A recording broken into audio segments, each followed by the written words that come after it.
Hey, what's going on, guys? Let's start this video off controversial. So, I live in an area full of many Mexican Americans, which would just be people of Mexican ancestry that were born here. And a lot of the guys, especially my age range, their parents raised them but didn't instill a lot of the etiquette and vocabulary, organizational skills that you'd find from someone who's traditionally speaking Spanish. So they kind of taught them minimally, while they also learned from other individuals in poverty-stricken areas around them. So basically what that resulted in is that there's a massive amount of Mexican Americans that suck at both English and Spanish. So they never really learned how to speak English very well. They can't articulate themselves very well. Most words with 3 or more syllables are ones that they don't use. And it's the exact same thing in Spanish, albeit that I don't understand Spanish, but I do have the luxury of having a Mexican wife. So my wife is from Mexico, deep into Mexico, and she doesn't hate the people that live here, but she sees a lot of things that she I guess would not approve of. And basically with that, it's that there's many Mexican Americans here that they're very heavy on Mexican pride. So especially Mexican Independence Day is coming up.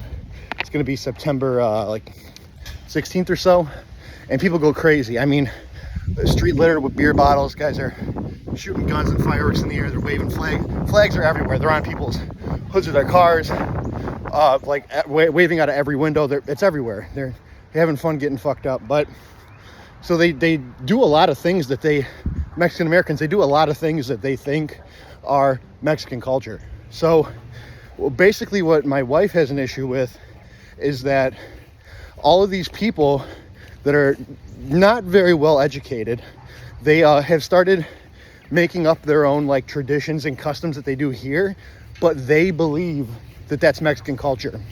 So they invented their own trashy way of expressing themselves here, but they think that that is Mexican culture. And that's not Mexican culture, because people down in Mexico, they don't behave like that. It's just people here. So it's an American Mexican thing, not a Mexican thing.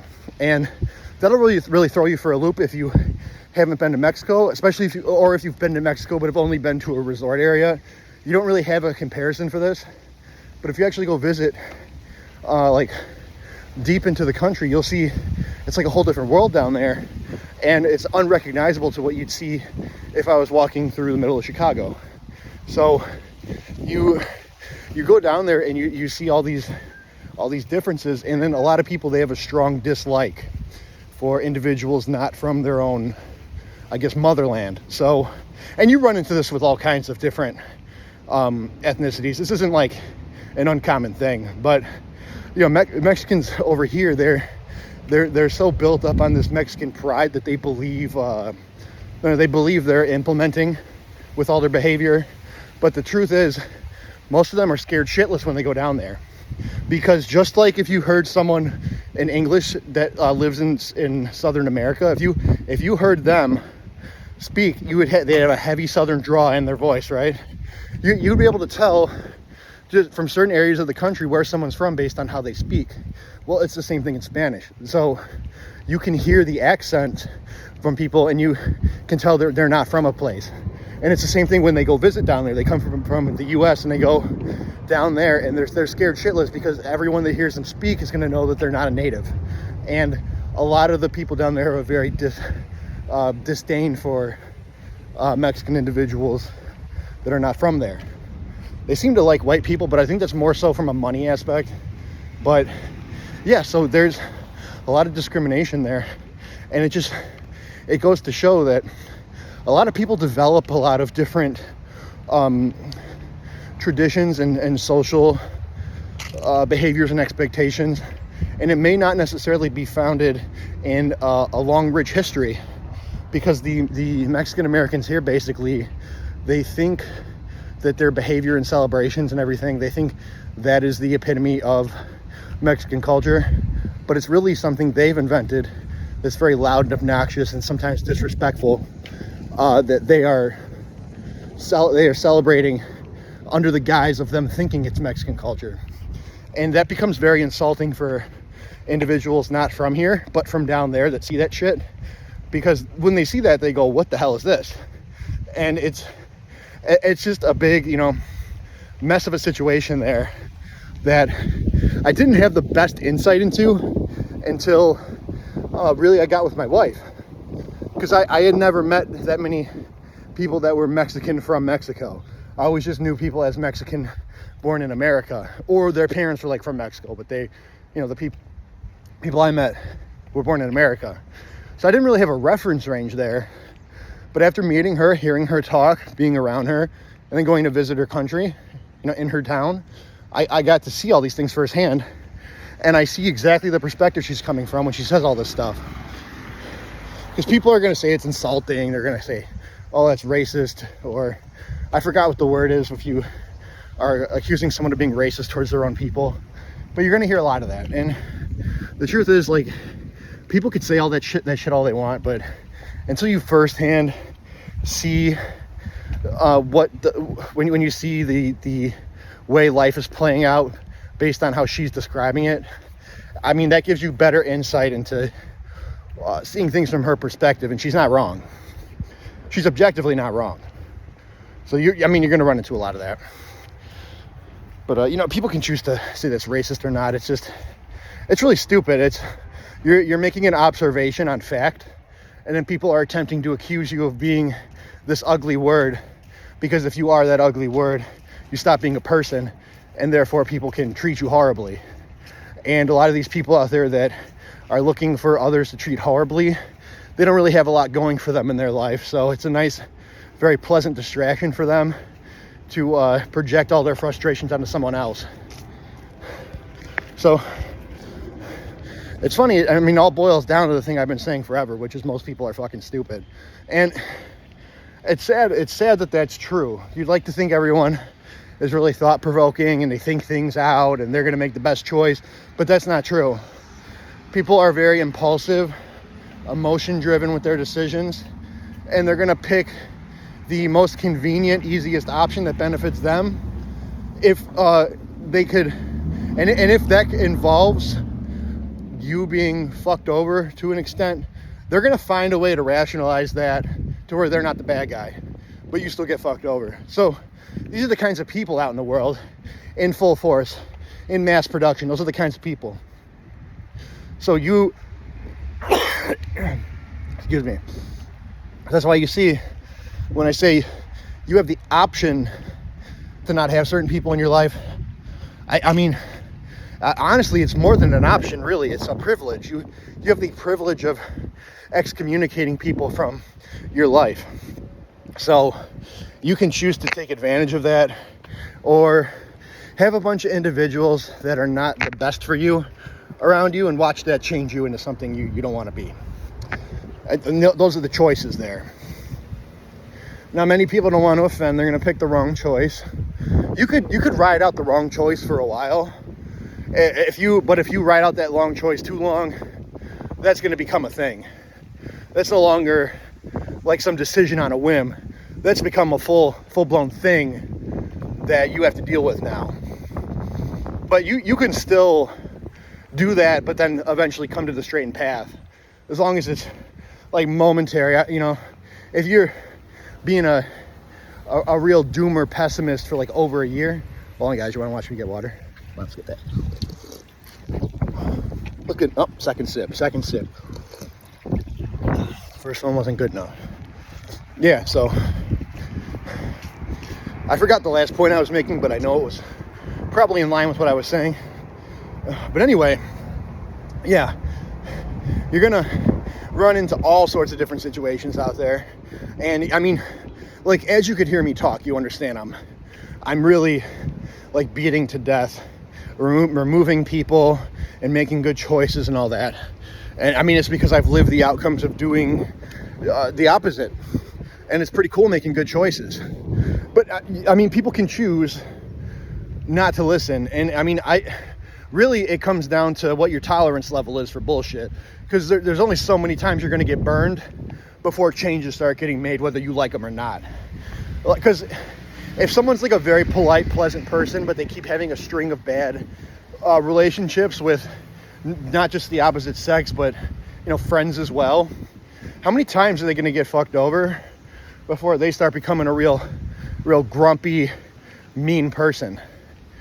Sometimes it's not that much. Sometimes people never learn, but it's sad because these people, they're very bright-eyed. They see the world with rose-colored glasses, and then they repeatedly have bad things happen to them until they're morphed by all those experiences. Sometimes people, they try and hold on. They say, I'm not going to let the world change me, and they want to feel like this big, powerful, strong, autonomous person. But the truth is that whether you like it or not, if you continually keep having bad things happen, it's going to change something. And a lot of the time it makes people more reserved or less likely to try and form new connections. That's common, and that is the result of someone encountering a bad experience that they don't want to repeat. Some people need to accumulate many of those before they reach that point, but people do reach that point, and it's pretty sad too, because they're very well intentioned before all this bad stuff happens, and you kind of just slowly watch other people's bad intentions just pull the life out of them, pretty much. And it's not, you know, it's not a pleasant sight. It's not like you could just explain this all to someone going through all that and they're going to suddenly snap out of it. Like, even if they acknowledge it, it's you know, repeated daily habits and a lot of work digging yourself out of that kind of tone of personality you've set in place for yourself. So very, very difficult. And it's sad when you see that, but also people let certain relationships carry on too long till they reach the point where stuff like that could happen, where there's a big blow up moment and you're very, very upset, and you know, you feel very sporadic and volatile and just unstable. Like, yeah, you let the relationship carry on to the point where that was able to happen as a result of a bad interaction between you two. So that's your fault, because you clearly could have seen traits in a person leading up until that point where they would not be a trustworthy person or a candidate for your connection, like not a candidate for friendship for you. But if you let that relationship carry on long enough, eventually you're going to get burned, and it's going to sting real bad.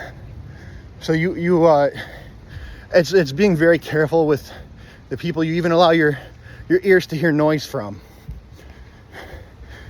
And it is, everything is kind of a weird ratio and a balancing act, you know, because none of something's bad, too much of something's bad, but the right amount, perfect. And that's with a lot of things out there. So you gotta really make sure you're not only know yourself, but the things you're doing, and having that experience to know exactly where that ratio lies for you. Might not be the same for everyone. Sometimes people need a little more or a little less of an activity, a thing, anything out there to be at the perfect level for them. And it's very individual. But reaching that point is imperative to long-term enjoyment. But I mean, you can choose not to do that. I just don't see any favorable winds that are going to blow in your direction if you don't take that kind of advice from me. But I mean, I don't have a lot of viewers, but I haven't really gotten a lot of comments to the contrary. Sometimes people are bigger optimists than me, and that could be like a distinction in outlook that people will find a disagreement carrying on to. That happens all the time, and that's just a difference of perspective from different lives lived. So, you know, in those instances, I'm not going to say someone's wrong, because like I'm 30 years old now, so I have 30 years of life experience, lessons learned, and all that have formed me into this person right now, along with all my perspectives and outlooks. Well, someone else could have had a better roll of the dice than me, and they haven't lived life with any of these pitfalls, so they might not even have the outlook of being so pessimistic like I would. And you can't say they're wrong just because they lived a better life than you, because there are people out there living good lives, just like there's people out there living bad lives. No one's incorrect just because they're living a way you weren't able to. that's fucking hard to, it's hard to admit that kind of stuff. Like, do you ever see someone doing really good with their life and you get fucking mad about it? Does that ever happen? That's got to have happened to everyone at some point. Like, you see someone else, or maybe they're like another person that's doing the kind of activity that you love to do, and for some reason they get success with it, and you get fucking mad about it. You get real mad. That's an ugly, ugly thing. Jealousy is an ugly thing. And when you're able to cut that out, you're helping yourself so much, because it's not doing anything for you. If you're jealous because someone else has better achievements than you, you could be using that energy into admiring at least something about them and wanting to work harder. Because if someone gets successful at something, whether you think they suck or whatever it is, there was something about what they did that gained the traction to allow them to be successful. So you can take that kind of insight out of someone else's success when they're pursuing something, and you could apply that to yourself and up your game. Or you could just keep talking shit and be mad that someone else is succeeding where you're not. And just being mad about it's not fixing anything. You just feel like shit and it's not doing anything. But if you get motivated and admire like at least something they're doing and use all of this as fuel to work harder, you're going to be doing something productive with the situation instead of turning it into something that only harms you. Because jealousy is very ugly. It's an emotion with no positive upside. You could be using that energy of being upset. You could turn that into wanting to do better. And doing better tends to be directly related with your results. So, kind of a 2-and-2 situation there. Hopefully you could put that together. You know, I was reading that it's like some staggering percentage of the US population can't read, or they can't read well. So there's already a staggering percentage of people who can't read. And then on top of that, people that can read, it's at a very poor level. So that is kind of food for thought for you. Next time you want to get into an argument with someone you deem a fucking retard online, see where that gets you. If someone can't decipher words or decipher them well, that is a direct causation with the quality of thoughts they're able to have. And if someone can't fucking read, they're not going to have good thoughts. So you could quite literally be arguing with an idiot. And it seems to be that there's a disturbing percentage of people that are objectively classified as one. So it helps you save energy next time you're getting fucking worked up over someone you don't know. Because instead of getting upset and not changing someone's mind, you can just ignore them. I like ignoring good advice too, good compliments too. Well, I guess all compliments are good. I ignore good statements too. That's what I meant to say. Because just like someone being shitty can hurt your feelings, you can also have this artificially, like, falsely boosted confidence out of everyone telling you you're the shit all the time. You don't want to feel like you're the most awesome person out there. You want to have a nice objective flow of stability.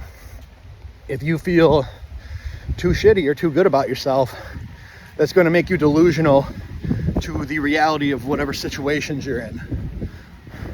So if you could ignore the good and the bad, you have a very neutral scaffolding for you to base your preceding actions off of. So and that helps a lot, because if you become delusional on your place in all of this, you're now not going to have a good idea of you needing to grow or how to grow. Especially if you get too much good advice. You get too much good advice. If you get too many awesome compliments from people and you believe them all, I guarantee you're going to be a fuck off. 100%. If you have the grandiose to feel like you are the most awesome person out there, because you got a few compliments, guarantee you're gonna fuck off. You're gonna feel less inclined to put effort into things. And really, a lot of people are really boasting up and embellishing on these compliments because they want you to feel good. It's nothing else. It's not based in reality. They just want you to feel good. When they are saying you look great, they're saying they might be saying like you may have changed a little bit, but mostly what they're saying is you're my friend. That's what they're saying. That's their way of supporting you by being artificial and unrealistic. And it's a common thing, a human rapport that's developed between everyone. I think that specific thing is like less about someone being a shitty person and more about them not being able to have uncomfortable situations. You know, if someone asks you for an honest critique on your body and they actually give one to you, it sets up a situation where, you know, they could be anxious because they could already tell before they talk to you. This could be something that causes a rift between us. So they might want to avoid that by just saying, man, you look awesome, I want to be like you. And that's bad. That's bad press to believe that shit. You shouldn't believe the overly good or the overly bad. Believe the middle. That's how you keep moving things along and you keep progressing. I don't want to think I'm awesome and I don't want to think I'm bad. I just want to think I'm me and I'm doing my best. And I guess sometimes that might involve a bad day or so, but that neutrality is what is keeping me in the zone with everything. I know I have a lot to do, but I know I've done a lot. And I'm proud that I've done a lot, but I still, my eyes are focused on is that I have a lot to do. And that's all I want, is to put effort into the shit I know I need to do. Nothing else. Not worried about the bullshit tomorrow, last week, next hour. No, I just want to live my life, be in the present, have a good time, lift some weights, and improve my relationship. It's not, well, there's a bug on my hand. It's not that hard. I think if you're kind of like setting up your life, you're like new to actually regimenting yourself, you know, everything I'm doing would seem impossible right now. But this is repeated stuff I've been doing for many, many years of my life. So I've had a lot of like trial and error and fuck ups. I don't want to make it seem like you have to be perfect right off the bat. I've had a lot of fuck ups. Like I remember when I first started dieting, this will be a good one for you guys. I ate 1,500 calories a day. This is back in like 2011 or maybe even 2010, and I'm like 16 years old, and I was way ahead of the curve with all this shit. Like 10 years before everyone like thought keto magically was a thing, I was doing that.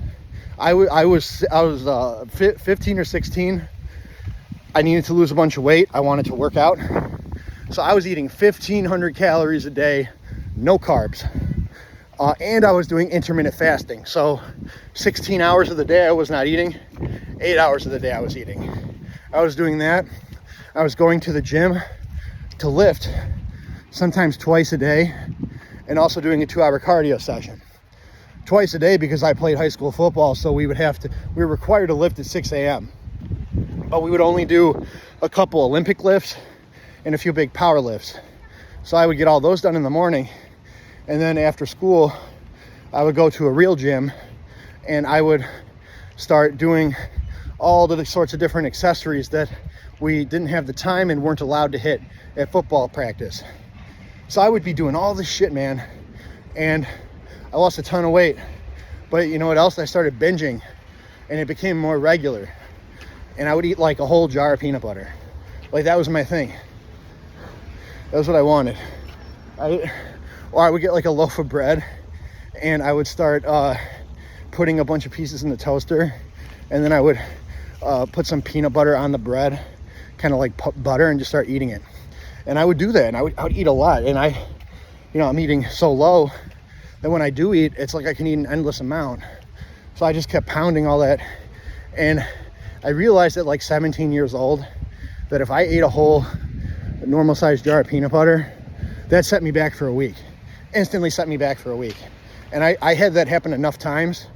And I still continued to have that happen after even realizing like what this is doing. I just kept going because I was so extremely pushed in all these directions.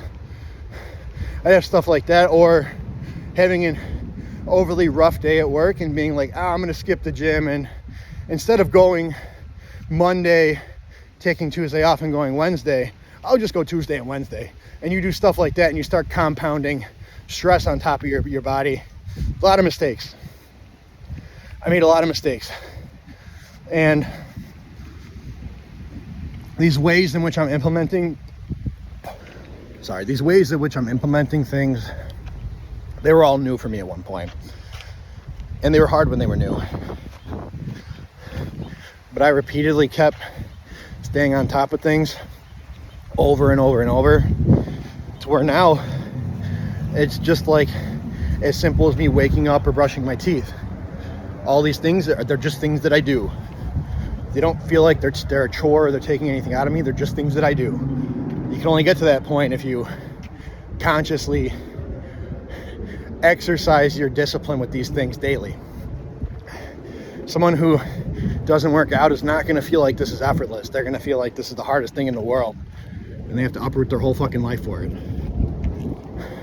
Not really. Just a few changes, and now you work out. Not that hard. So you decide.